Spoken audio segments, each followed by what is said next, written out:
Did World War I and all subsequent wars fulfill a feature of the sign at Matthew 24 verse 7, when Jesus said, "For nation will rise against nation, and kingdom against kingdom"?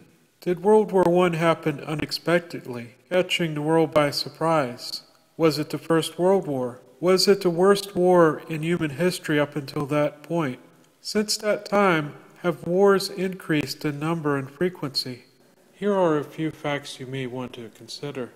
Things before 1914 were hardly a time of peace and optimism. The book, A History of the Modern World Since 1815, says, few people wanted war.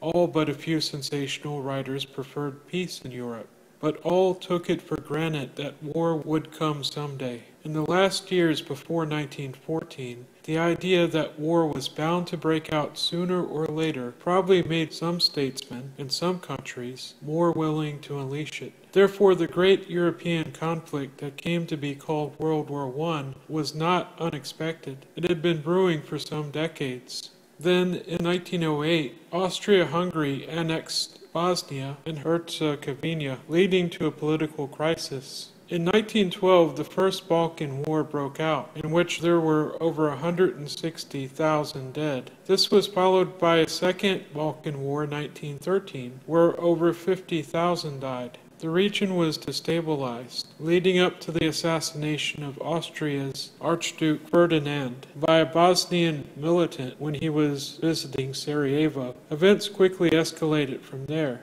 On one side, there were the Allied forces, 10 nations, who warred against the 4 nations called the Central Powers. In all, 15 million died, both soldiers and civilians. These are pretty dire statistics, but let us put them in perspective.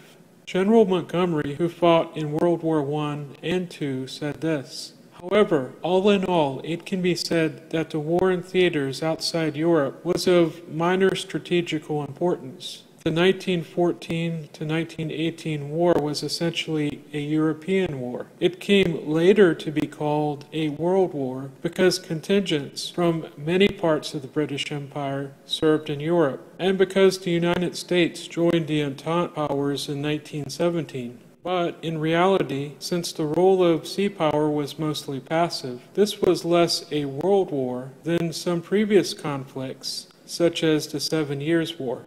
Despite this European war that started in 1914 being called World War I, it was not the First World War. A world war is a war affecting most of the world's most powerful and populous countries. World wars span multiple countries on multiple continents, with battles fought in multiple theaters. There are many wars previous to World War I that fit the classification of a world war. For instance, the 18th century saw the beginning of 4 world wars: the War of Spanish Succession, the 7 Years' War, the War of American Independence, the Napoleonic Wars. World War I was not the first total war either. A total war is defined as a war in which every available weapon is used and the nation's full financial resources are devoted. In the 13th century, the Mongols practiced total warfare. One reference says, as an aggressor nation, the ancient Mongols, no less than the modern Nazis, practiced total war against an enemy by organizing all available resources, including military personnel, non-combatant workers, intelligence, transport, money, and provisions. The Napoleonic Wars, the Taiping Rebellion, and the American Civil War were all examples of total war. Neither was the death toll for World War I greater than conflicts that preceded it. For instance, the Taiping Rebellion cost 20 million lives. The conquest of the Ming Dynasty cost 25 million lives. And the Mongolian invasions of the 13th century cost 30 million lives, the worst loss of life up until World War II. Therefore, World War I was not the first world war, nor the first total war, nor was it greater than any or all the wars that preceded it. As cause leads to effect, the causes of World War I had been building for decades and long anticipated. The world before 1914 was not a golden age of peace by any means.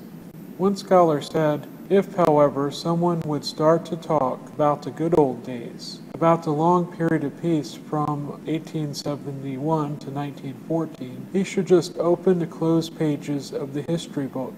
The Boer War in South Africa, the Boxer Rebellion in China, the Russo-Japanese War, the Illander Rebellion in Macedonia, the Balkan Wars and the occupation of Bosnia, the war between Italy and Abyssinia, the Mahdi Rebellion, the Herero Rebellion in German Southwest Africa, the wars between the Berbers and the French in Algeria, wars in Indochina, revolutions in South America.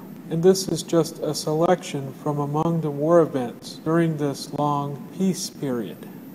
Since 1914, have wars and victims of war increased in proportion to the human population? Does war play a greater part in the life of mankind in general today?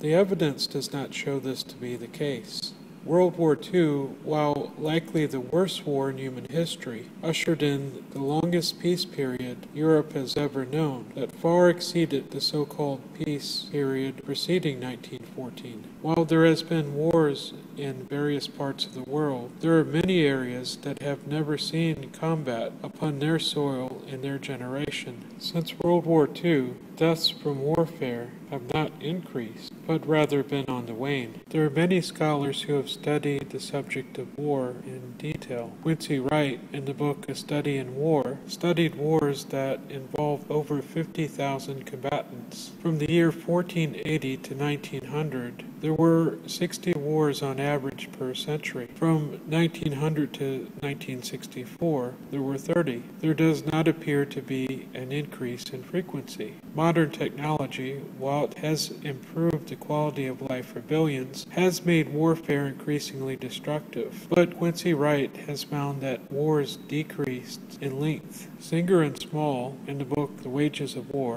1916 to 1965, studied international warfare during that period. From 1816 to 1864, there were 35 wars. From 1865 to 1913, there were 33. From 1914 to 1965, there were 25 international wars. 68 wars occurred before 1914, while 25 occurred from the 51 years from 1914 to 1965. Therefore, there has been no increase in the frequency of international warfare. Stephen Pinker said, violence has been in the decline over long stretches of history, and today we are probably living in the most peaceful moment of our species' time on Earth. According to anthropologists like Lawrence Keeley, Stephen LeBlanc, Philip Walker, and Bruce Knopf, these factors combine to yield population-wide rates of death in tribal warfare that dwarf those of modern times. If the wars of the 20th century had killed the same proportion of the population that die in wars of a typical tribal society, there would have been 2 billion deaths, not 100 million. According to the Human Security Brief 2006, the number of battle deaths in interstate wars has declined from more than 65,000 per year in the 1950s to less than 2,000 per year in this decade.